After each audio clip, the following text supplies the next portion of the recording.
You're fired and you won't get a single penny of your commission, Garrett sneered. Shredding my contract, I silently packed my box, knowing his expensive new luxury mall project had just become a countdown to disaster.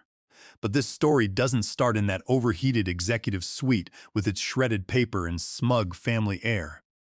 It starts 11 months earlier, in the freezing cold of mid-January. I've spent 12 years as the principal leasing director for Vanguard Retail Group. In this business, you learn that a commercial property isn't just a collection of steel beams, drywall, and asphalt. It's a living, breathing financial machine. Meridian Crossings, our flagship asset just off the interstate, was a 450,000 square foot retail ecosystem. It was valued at $45 million, carrying a $31.5 million mortgage with First Horizon Trust. That put our loan-to-value ratio right at 70%, which is the absolute limit the bank would tolerate. Before calling in the loan, every morning, I'd arrive at the property around 7 before the shops opened. I liked to walk the concourse when it was empty. I'd pass Martha's Bakery where the smell of cinnamon and yeast was already leaking through the security grates, and Frank Miller's bookstore, where the displays of new releases were always perfectly aligned. These local businesses were the soul of the property. They paid their common area maintenance fees on time, kept their storefronts clean, and knew their customers by name, but a mall cannot survive on local boutiques alone. Every large development needs an anchor tenant, a massive, high-volume retailer that draws thousands of cars into the parking lot daily. For Meridian Crossings, that anchor was Omni Market Grocery. They occupied 180,000 square feet, almost 40% of the total footprint. They were the engine that drove the foot traffic. If Omni Market left, the bakery, the bookstore, and the clothing boutiques would starve within months. And in January, Omni Market's lease was up for renewal. Evelyn Mercer, the lead real estate negotiator for Omni Market, was legendary in the industry for being a cold, calculating professional who could smell corporate desperation from miles away. We met in a sterile conference room at their corporate headquarters in downtown Chicago. She didn't offer me coffee. She just opened her laptop and projected a slide showing declining retail foot traffic metrics across the Midwest. Our current base rent is too high, Nolan, Evelyn said, tapping her finger on the table. We're looking at a new development 2 miles north. Unless Vanguard can offer us a significant concession, we are prepared to vacate by the end of the year. Losing Omni Market would have been a death sentence for Meridian Crossings. The bank would have immediately downgraded our asset rating, and the local tenants would have exercised their right to terminate their leases due to the loss of the anchor. I spent 3 weeks in those negotiations, diving deep into demographic data, local traffic patterns, and municipal growth projections. I proved to Evelyn that the northern development wouldn't have the same high-income household draw that our location enjoyed. Eventually, we shook hands on a 10-year extension at $150,000 a month. But Evelyn had one non-negotiable condition. We aren't going to be the only store left standing in a ghost town, she warned me. If Vanguard decides to let the rest of the mall deteriorate or goes on an eviction spree to bring in tenants that never materialize, we need protection. To secure the deal, I drafted Section 14.3 of the lease agreement, a standard but highly specific co-tenancy clause. It stated that Vanguard Retail Group was obligated to maintain a minimum occupancy of 65% of the non-anchor retail space. If the occupancy of those small shops dropped below 65% and Vanguard failed to cure the vacancy within a 90-day grace period, Omni Market had the unilateral right to pay a substitute rent. Instead of $150,000, they would only pay $45,000 a month, a 70% discount, until the occupancy returned to the threshold. If they chose to, they could also walk away from the lease entirely with 30 days' notice. It was a fair clause. As long as Vanguard managed the mall responsibly, the clause would never be triggered. When I presented the finalized contract to Richard Caldwell, the 68-year-old CEO and founder of Vanguard, he was ecstatic. He patted me on the back so hard my shoulder hurt. "You saved the asset, Nolan," Richard said, signing his name on the execution page. "This lease guarantees our cash flow for the next decade." The board has approved a $120,000 performance bonus for you, payable at the end of the fiscal year. You've earned every penny. He was a traditional, self-made real estate developer who understood that loyalty went both ways. He knew that I had spent my weekends and late nights making sure the tenants were happy and the bills were paid. But Richard was getting old and he was tired. He wanted to step back and let his family take over the day-to-day operations. By the end of February, Richard announced his retirement, and his son, Garrett Caldwell, was brought in as the new vice president of asset management. Garrett arrived with an MBA from an Ivy League school, a closet full of expensive suits, and a complete disdain for the way we had run the business for the past 2 decades. He didn't care about the local tenants. He didn't care about relationships. He only cared about his spreadsheet metrics and his plan to rebrand Meridian Crossings into a high-end luxury lifestyle center. Regardless of what the local market actually wanted, Garrett Caldwell's first executive meeting in March set the tone for everything that followed. He sat at the head of the conference table, his tablet propped up on a sleek aluminum stand, while his father, Richard, sat quietly to his right, looking tired and ready to let go of the reins. Garrett didn't look at any of us. He just tapped his screen, bringing up a slide showing the layout of Meridian Crossings. The local boutiques, including Martha Gable's bakery and Frank Miller's bookstore, were highlighted in a harsh, bright red. "These tenants are dragging down our average rent per square foot," Garrett said, sliding his fingers across the screen to zoom in on the main concourse. "We are running a $45 million asset like a suburban strip mall. Martha's bakery pays $28 a square foot. Frank's bookstore pays $30. That's unacceptable. We need to transition this space to upscale national brands. I'm talking about luxury apparel, designer cosmetics, high-end coffee shops. Brands that can pay $60 to $70 a square foot." I leaned forward, my pen resting on my notepad. "Garrett, those local shops have been here for over a decade. They have zero default rates. They pay their common area maintenance charges on time, and they draw a loyal daily crowd from the surrounding neighborhoods. High-end apparel brands aren't looking at this demographic. The household income within a 5-mile radius doesn't support $60 rent." Garrett smiled, a cold, patronizing expression that didn't reach his eyes. "That's old-school thinking, Nolan. We create the demographic by upgrading the tenancy. Once the luxury brands are in, the high-income shoppers will follow. I've already initiated talks with several national retailers. They want clean, vacant, contiguous spaces before they even sign a letter of intent. They don't want to look at a bakery smelling of flour or a dusty bookstore." He then presented his grand plan. Non-renewal notices would be sent to 6 key local tenants along the main corridor, effective October 31st. This would clear out nearly 40,000 square feet of retail space, leaving it empty so his prospective luxury tenants could tour the site. I felt a cold knot form in my stomach. "Garrett, if we evict those 6 shops, our non-anchor occupancy rate will drop from 82% to 48%. So what?" Garrett scoffed, waving his hand dismissively. "It's a temporary vacancy while we prep the space. It's not just a vacancy," I said, looking straight at him, then at his father. "Under Section 14.3 of the Omni-Market lease, we have to maintain at least 65% occupancy in the non-anchor space. If we drop below that, we have exactly 90 days to cure it. If we don't, Omni-Market can slash their rent by 70%. That's a loss of over $100,000 a month." Richard Caldwell shifted in his chair, frowning slightly. "Nolan has a point, Garrett. That clause is a major risk." Garrett rolled his eyes, leaning back. "Dad, please. I have non-binding letters of intent from 3 major national retailers. We will have them signed and build-out started before the 90-day clock even becomes an issue. Besides, those local tenants are on month-to-month or expiring terms. We are well within our rights not to renew them. Nolan is just being overly cautious because he's comfortable with these mom-and-pop tenants." Richard sighed, rubbed his temples, and nodded. "Go ahead with the notices, Garrett, but make sure those new leases are signed quickly." That was the moment the old man handed over control, and it was the moment the downfall began. In April, the notices went out. The reaction from the tenants was heartbreaking. Martha Gable came to my office, her eyes red, holding the letter.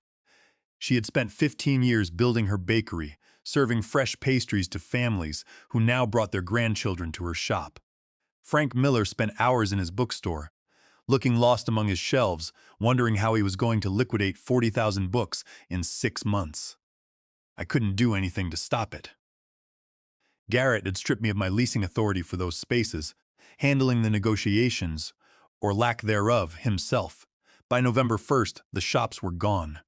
The windows were covered with cheap drywall and brightly colored barricades featuring digital renderings of sleek, modern storefronts with slogans like "Luxury awaits" and "A new meridian is coming."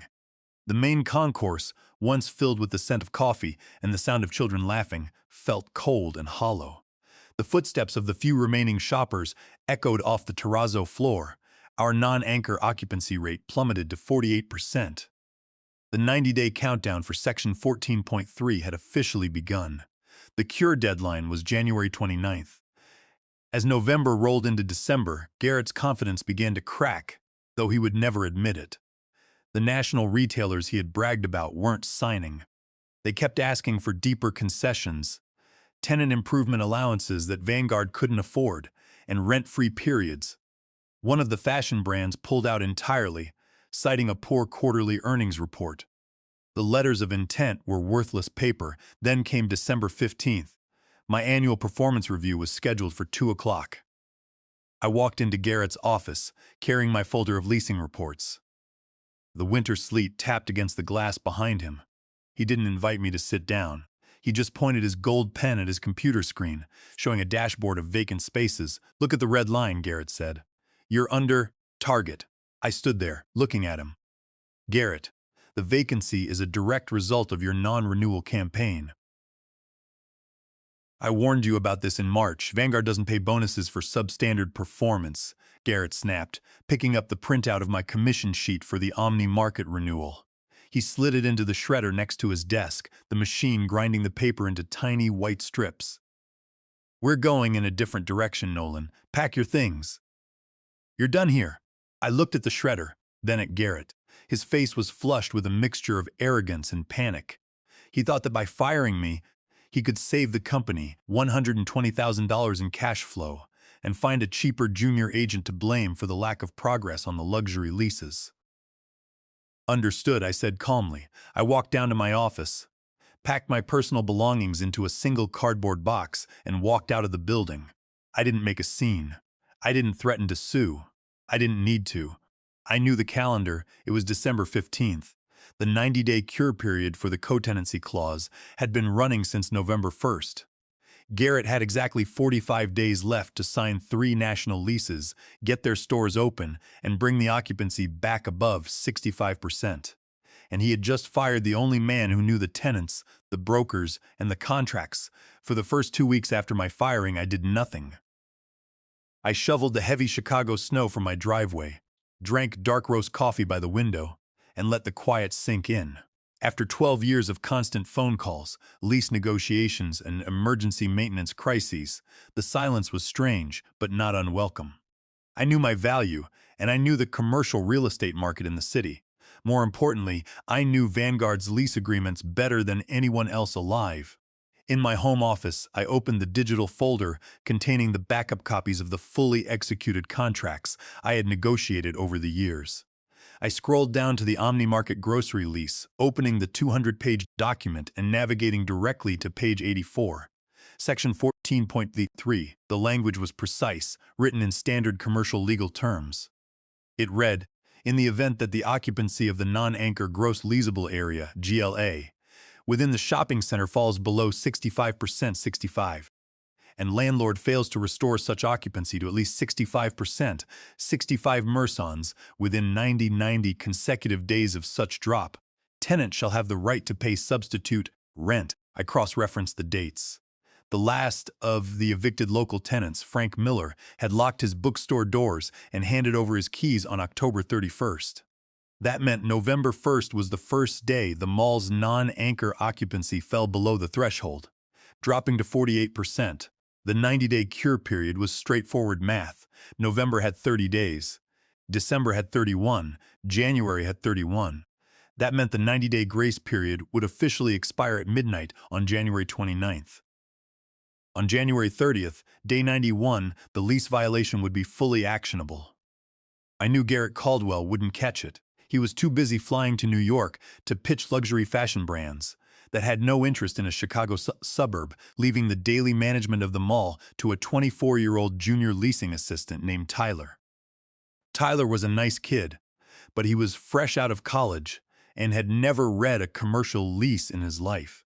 He was responsible for sending out the monthly occupancy and GLA compliance certificates to the major tenants, a task I had previously supervised with meticulous care. Under Tyler's unsupervised watch, the November and December reports had simply been forgotten. On January 15th, with 2 weeks left on the cure clock, I picked up my phone and called Evelyn Mercer. "Evelyn, it's Nolan," I said when she answered. "Nolan," she said, her voice softening slightly. "I heard about what happened at Vanguard. Richard must have lost his mind to let Garrett push you out." "I'm sorry." "Don't be," I said. "It's the nature of the business. I was wondering if you had some time for lunch this week." My treat, we met 2 days later at a quiet French bistro on Dearborn Street, far enough from the loop to avoid any running into former colleagues.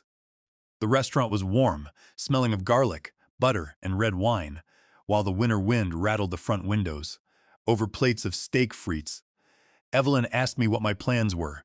I told her I was taking some time off, looking at a few consulting opportunities, but wasn't in a rush.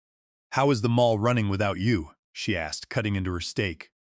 I took a sip of my water, choosing my words carefully. "I think Garrett is finding out that luxury retail is a harder sell than he thought. The main concourse is looking pretty empty these days." Evelyn's eyes narrowed slightly. She was a seasoned executive. She didn't miss a beat. "We haven't received the monthly GLA occupancy certificates for November or December," she noted. "I was going to have my assistant follow up, but it slipped my mind with the holiday rush." I smiled, leaning back in my chair. "You might want to have your legal team request those certificates formally, Evelyn. And you might want to send a surveyor out to Meridian Crossings to do a physical count of the active storefronts." "Why?" she asked, her fork hovering in mid-air. I leaned forward, keeping my voice low, because the last of the local shops was evicted on October 31st. The barricades are up, but the spaces are empty. The non-anchor occupancy rate has been sitting at 48% since November 1st. Evelyn stared at me for a long moment, the implications clicking into place in her mind. She knew the lease I had negotiated for her. She knew Section 14. 48%, she repeated softly. "And the 90-day cure period?" "ILCS at midnight on January 29th, I said. "If they don't have signed leases and open stores to bring it back to 65% by then, you're in breach territory." Evelyn slowly put her fork down. A slow, knowing smile spread across face. "Omni-Market's current monthly rent is $150,000. If we trigger the substitute rent clause, we drop to $45,000. That's a savings of $105,000 a month, over $1 million a year. Our regional VP has been screaming at me to cut operating costs. Then I suggest you prepare the formal notice of rent reduction now," I said, "and have a physical site inspection conducted on January 30th to document the empty storefronts. Make sure you cite 810 ILCS 5 to ensure they know you have the statutory backing of Illinois leasing law." "Nolan," she said, shaking her head in disbelief, "you're a dangerous man to cross. I'm just a man who respects the terms of a contract." "Evelyn," I replied, raising my glass, "Garrett Caldwell wanted to run a modern, metrics-driven corporation. I'm just letting him experience the metrics." We finished our lunch, talking about the industry and mutual acquaintances, but the seed had been planted. I knew Evelyn's team would move with absolute corporate efficiency. They wouldn't call Garrett to warn him. They wouldn't ask for a meeting. They would wait until the clock ran out, and then they would strike. I drove home through the gray Chicago slush, feeling a sense of anticipation. Garrett Caldwell had shredded my commission sheet to save Vanguard $120,000. He was about to find out that his arrogance had just cost his father's company over $1 million in annual revenue and potentially the entire property. The certified letter from OmniMarket's corporate legal department was hand-delivered to Vanguard Retail Group's headquarters at exactly 9 o'clock on the morning of January 30th. I wasn't there to see it, of course, but a friend of mine who still worked in the billing department texted me the play-by-play. Garrett Caldwell had been in the middle of a marketing meeting when his secretary brought the letter in.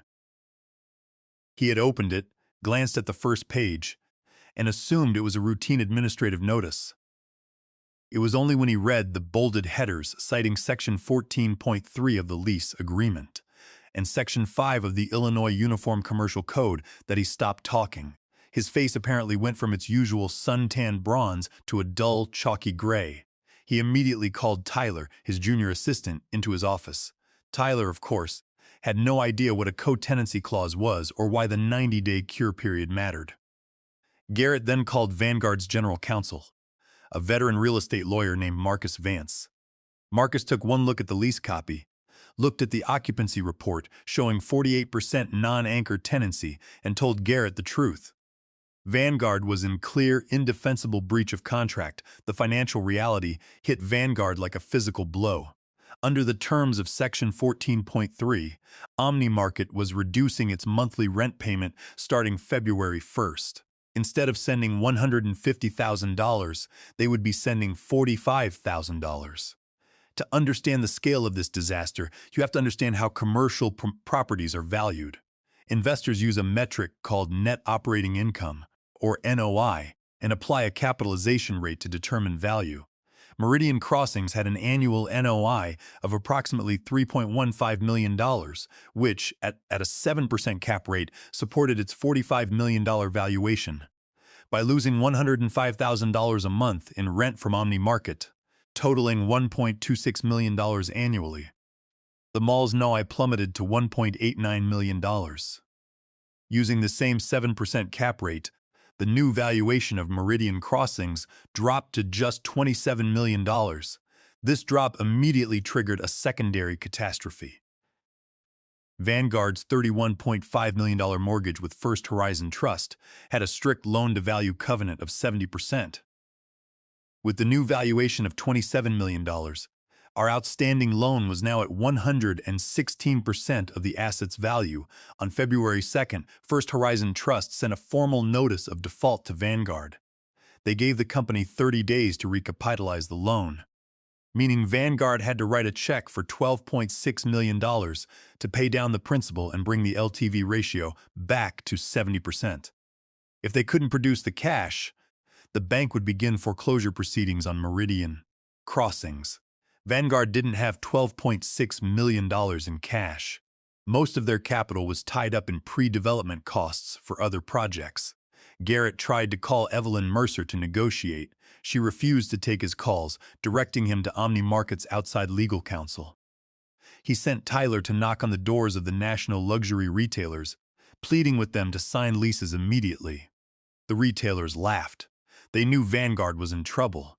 The local real estate community is small, and news of the default had spread within 48 hours. The brokers representing the luxury brands told Garrett they would only consider leasing space if Vanguard paid for the entire store build-out up front, a cost of another $3 million. That was when Richard Caldwell found out. The old man, who had spent his life building Vanguard's reputation, came out of retirement for one day. He walked into the corporate office, demanded to see the lease file, and discovered that Garrett had fired me 2 weeks before the commission was due, and right in the middle of the 90-day cure window. According to my contact, the shouting in Garrett's office could be heard through the heavy mahogany doors. My phone started ringing on the morning of February 3rd. The caller ID showed Garrett Caldwell's cell phone. I let it ring. He called 3 more times that afternoon. I left the phone on my desk and went to the gym. Then came the emails. The first one was formal, written by Garrett's assistant, requesting a brief consultation meeting to discuss outstanding leasing files. I deleted it. The second email, sent directly from Garrett at 10 o'clock that night, was more urgent. Nolan, we need to talk. There are some issues with the Meridian Crossings account that require your historical input. Let's grab lunch tomorrow. My treat, I didn't reply. On February 5th, my phone rang again. This time it was Richard Caldwell's office line, I answered. Nolan, Richard's voice sounded old and incredibly tired. I'm sorry about how things were handled. Garrett was out of line. He's young, and he made a terrible mistake. I appreciate that, Richard, I said, leaning back in my office chair. But I don't work for Vanguard anymore. I know, Richard sighed. But we need you, Nolan. The bank is threatening to call the loan on Meridian. OmniMarket has cut their rent, and the luxury brands Garrett promised aren't signing. If we don't resolve this in 3 weeks, we lose the property. I'll pay your $120,000 commission today. I'll put it in writing. Just come back and fix this. I took a deep breath.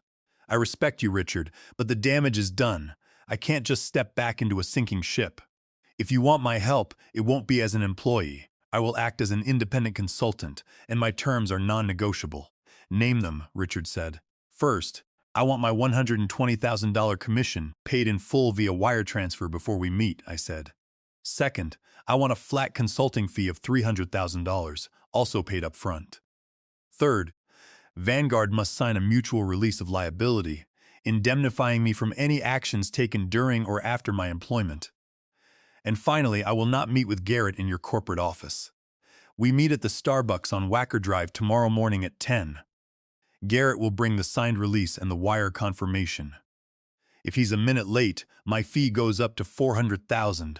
There was a long silence on the other end of the line. I could hear Richard breathing. Okay, he said finally. You'll have the wire confirmation by 9 tomorrow. Garrett will be there at exactly 9:58 on the morning of February 6th. Garrett Caldwell walked through the doors of the Starbucks on Wacker Drive. The temperature outside was a biting 10 degrees, and ice floes were drifting slowly down the Chicago River. Inside, the shop was warm and crowded, filled with the noise of espresso machines and the chatter of morning commuters. Garrett looked different. The arrogant, untouchable VP who had shredded my commission sheet was gone. His tailored charcoal coat was slightly wrinkled, and he had dark circles under his eyes. He spotted me sitting at a corner table by the window and walked over, holding a thick manila folder. He sat down without saying hello and slid the folder across the wooden table. Inside was the signed mutual release of liability, bearing Richard Caldwell's bold signature and Garrett's shaky one. Next to it was a printout of the bank wire confirmation from Vanguard's account. I pulled out my phone, opened my banking app, and checked the business checking balance. The $420,000 was there, cleared and settled. I closed the app, put my phone in my pocket, and pulled my copy of the release toward me, signing it with my own pen. I slid Garrett his copy. All right, Nolan, Garrett said, his voice quiet and strained. The money is in your account. You have your release. Now, how do we fix this? Tell me which luxury brands we can sign to get the occupancy back up. Our legal team says we can't sue OmniMarket because the codency clause is legally binding under Illinois law, so we need stores open. Now, I took a slow sip of my coffee. Garrett, you still don't get it, do you? There are no luxury brands. They were never coming. What are you talking about? Garrett hissed, leaning forward. I had letters of intent. Non-binding letters of intent, I corrected him. Those brands do demographic studies. The median household income within a 5-mile radius of Meridian crossings is $62,000. Luxury fashion brands require at least $110,000 to even consider a site. They were using you to get leverage on their leases in downtown Chicago. Your entire rebranding plan was a fantasy dead on arrival. Garrett's face turned red, then pale. Then what do we do? He whispered, his hands trembling. The bank is going to foreclose in 3 weeks. We don't have $12 million to pay down the mortgage. You do what you should have done in the first place, I said. You bring back the local tenants. They won't come back, Garrett said, looking defeated. We terminated their leases. They hate us. They hate you, I agreed, but they talk to me. I've already met with Martha Gable, Frank Miller, and the other 4 tenants you evicted. They are willing to return, but they won't sign your standard leases and they certainly won't deal with you. What are their terms? Garrett asked, pulling out a notepad. I took a sheet of paper from my pocket and slid it to him. They want 5-year leases, but at $20 a square foot, not the $28 they were paying before. Vanguard will pay for their entire relocation costs and store rebuilds, estimated at $40,000 per tenant. And they will only sign if I am the sole point of contact for the property management. $20? Garrett gasped, his eyes wide. That's a 30% drop in rent. And we pay for their build-out? My dad will never agree to this. The NOI will drop even further. No, it won't, I explained calmly. Bringing these 6 tenants back immediately raises your non-anchor occupancy to 78%. That is well above the 65% threshold. The moment those leases are signed and they begin occupancy, OmniMarket's rent goes back to $150,000 a month. Your total NOI will recover to 95% of its original value. The bank will withdraw the default notice and the mall's valuation will go back to $43 million. Your other option is to let the bank take the property. Garrett stared at the paper, his mouth open. He realized he had no choice. He had been backed into a corner by his own arrogance and the very contracts he had ignored. He stood up, took the paper, and walked out into the freezing Chicago wind without another word. Richard Caldwell signed the agreements the next morning. Vanguard wired the relocation funds to the tenants, and the new leases were executed within 48 hours. The moment the contracts were signed, OmniMarket's legal department withdrew their rent reduction notice, and First Horizon Trust canceled the foreclosure process. The crisis was over, but the fallout for Garrett was just beginning. The board of directors at Vanguard had seen the financial abyss the company had nearly plunged into. They demanded accountability. In a closed-door meeting 2 weeks later, the board forced Richard Caldwell to step down as CEO and fired Garrett for gross negligence and mismanagement of corporate assets, with Vanguard looking to divest from retail properties to pay off their other debts. They put Meridian Crossings up for sale. I had already prepared for this. I partnered with a local community-based investment syndicate. Using my knowledge of the mall's true value and recovery plan, we bought the property from Vanguard at a steep discount of $35 million. As part of the acquisition deal, I was brought on as a full partner and chief operating officer of the new management firm, holding a 10% equity stake in the property. By April, the mall was alive again.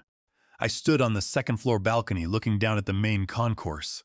The ugly, brightly colored corporate barricades were gone. In their place, Martha's Bakery was open, the sweet smell of cinnamon and sugar drifting through the air.